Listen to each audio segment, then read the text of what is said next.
Good morning from Copenhagen, Denmark. First sight of Copenhagen is windmills out on the ocean.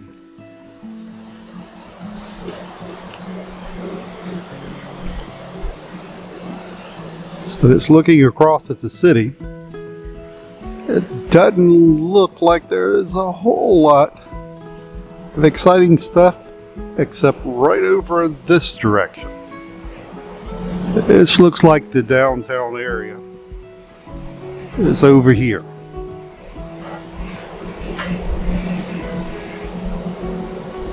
So that's probably where we'll be going to today. Something that does look unusual is the power plant. It's right over here. Looking at it, there's grass and trees growing on top of the buildings. So it looks like they're trying to keep their carbon footprint a little low. And that building that I saw with the grass on top, turns out that's a waste to energy building. So they're taking trash and burning it and producing power. And on top of the building is a park. So they have a dry ski run, a hiking trail, and rock climbing walls. And picking up a 42 to 57,000 people a year. So kind of a dual purpose building it looks like. And an old fort out in the harbor. So Copenhagen, Denmark.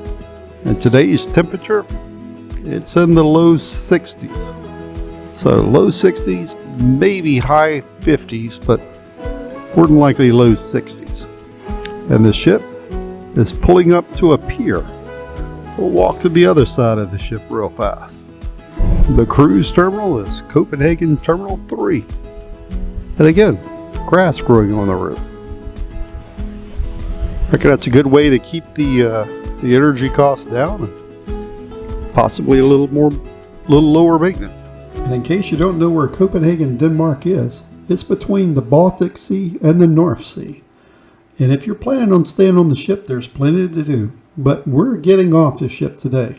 We do not have anything booked through the cruise line, so we're going it on our own. We're just going to wing it again. And today we'll walk off the ship, and there's a crowd of people getting off the ship who that we thought was going to a mall. We were going to go there and see what all that we could find also, but instead saw a hop-on, hop-off bus. And you've seen those whenever that we were in London. You just get on it, and whenever you want to get off, you get off and get back on it. It's an all-day pass.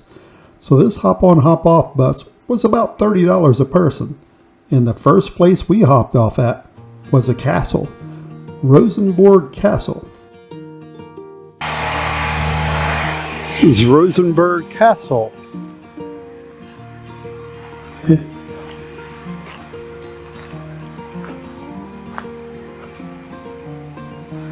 And flower garden.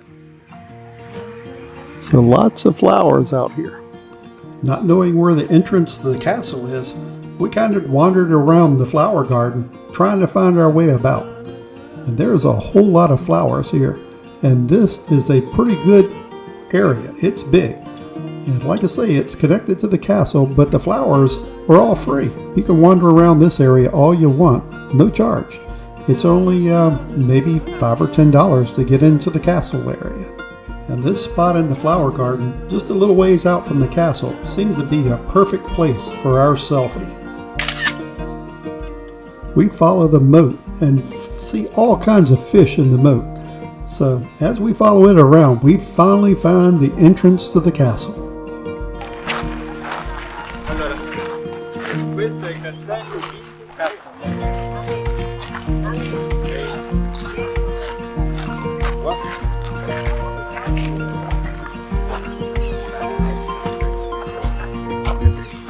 The castle was built in 1606 for the Danish royalty. Yeah, this is their summer house. It's a little retreat to get away in the summertime.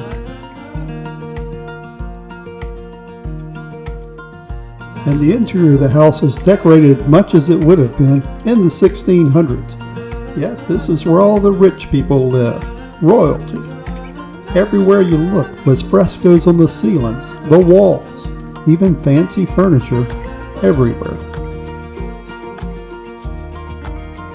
The castle is 5 stories tall, and inside all the stuff is displayed, even the silverware of the day.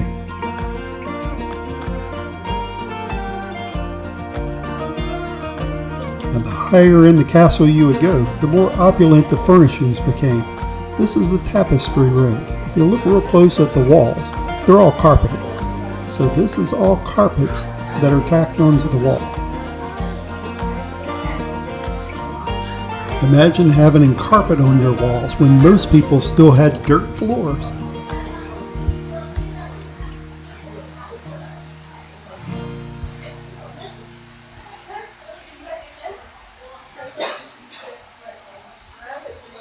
And finally, the royal thrones.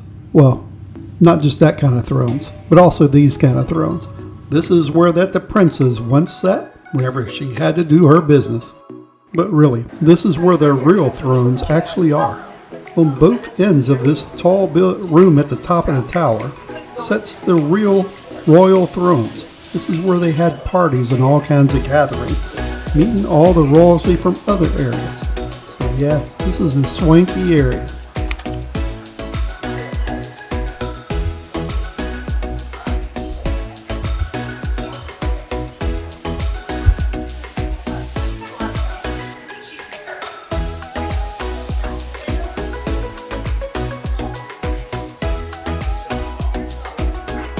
And as we exit the upper sections of the castle, we get to see the changing of the guards, the Danish style.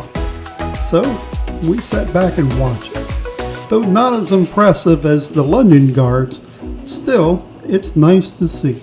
This is probably an honor for these guys to have this as guarding the castle. And remember I said the upper floors of the castle we came out from. That's because below is another section of the castle, which includes the armory and also the royal jewels of Denmark.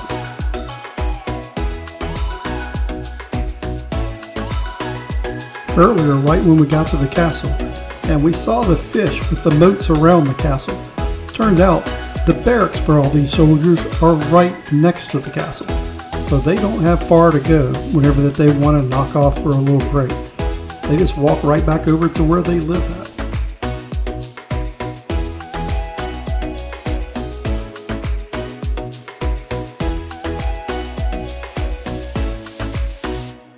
And I don't think these guards have the strict regulations about not smiling. They seemed a little more cheerful. And the first stop into the basement is the armory. Here you can see period pieces of all kinds of armor and weapons and ammunition that they had from the early 1600s, as well as warship models. Here is a pretty extensive collection of all kinds of swords. And finally was the king's sword, because it was the most bedazzled of all the swords there. It looked a little more high end. And of course, we had the crown jewels. And this must have been the king and the queen's crown, because, well, it's behind some thick glass. And of course, guards are watching you all through here. So as we're walking around looking at all the different jewels, there are also guards watching us. So no reason for us to steal. Of course, Cheryl was eyeing them a little bit, because you know that we like going to the jewelry stores on the ship. And these look like some hard to find jewelry right here in the crown jewels. You have to wonder how old some of these jewels are, and of course, how much are they worth? Some of them seem like they could be worth a lot of money, and some of them kind of look like costume jewelry. But still, it'd be interesting to see.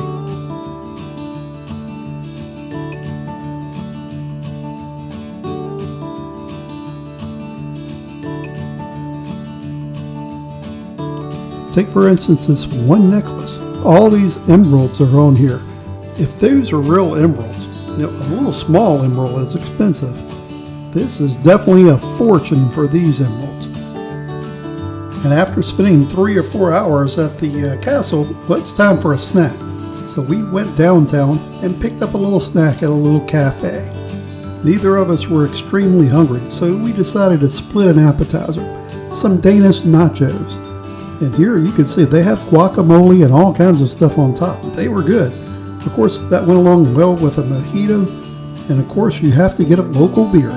So, yeah, cafe lunch was excellent.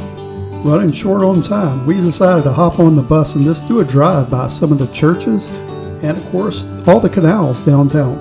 Copenhagen has a lot of canals, just like Amsterdam, and churches. We could see from the distance all the old churches. And, of course, you have to stop at the Little Mermaid. Of course, here, we have to get a little picture. I had to take the picture by myself because Cheryl was distracted with the souvenir stand. And in no time, we're back on the bus and at the ship. We definitely got our steps in today. So tonight's dinner is well deserved. I think we had like 17,000 steps today. So we walked a lot, to say the least. And everything was kind of spread out over the city. You have the castle, the Little Mermaid, all the churches. We actually ran short on time, so we had to rush it a little bit towards the end. But overall, Denmark was an excellent country. Everything was clean, spotless, and well laid out. But let's not forget tonight's dinner. And let's go look at some of the stuff that we had for dinner tonight, because we were hungry. I started off dinner with Emerald's crawfish pastry, and Cheryl, she had the balsamic salad. For entrees, I'll take the steak pozzola, and Cheryl has a baked spinach and cheese stuffed manicotti. And for dessert, I always love the Carnival melting cake, Mickey Mouse style. That's with 2 ice creams. And Cheryl, she loves the apple crumble, also with ice cream. And after seeing all the expensive jewelry today, our employees of the day have to be from the jewelry store, Jennifer and Mohammed. Thanks for being our employees of the day. Now the folks in the jewelry store have the perfect job because while the ship's in port, well, they can't open the jewelry store, so they get to see everything at the port also. Leaving the coast of Denmark. Next stop, Germany. And the weather is perfect. And our stay in Denmark was excellent. First time to ever visit Denmark, and first time to ever visit a castle. So we got to see how royalty lived at one point. And hopefully you've enjoyed the sights around Copenhagen through our eyes today. If so, go ahead and hit the subscribe button and hit the bell to be informed when each video comes out. And tomorrow, well, it's an even better stop. We're going to be spending all day in Germany. Of course, we have a 3-hour bus ride to get to Berlin. Thanks for watching.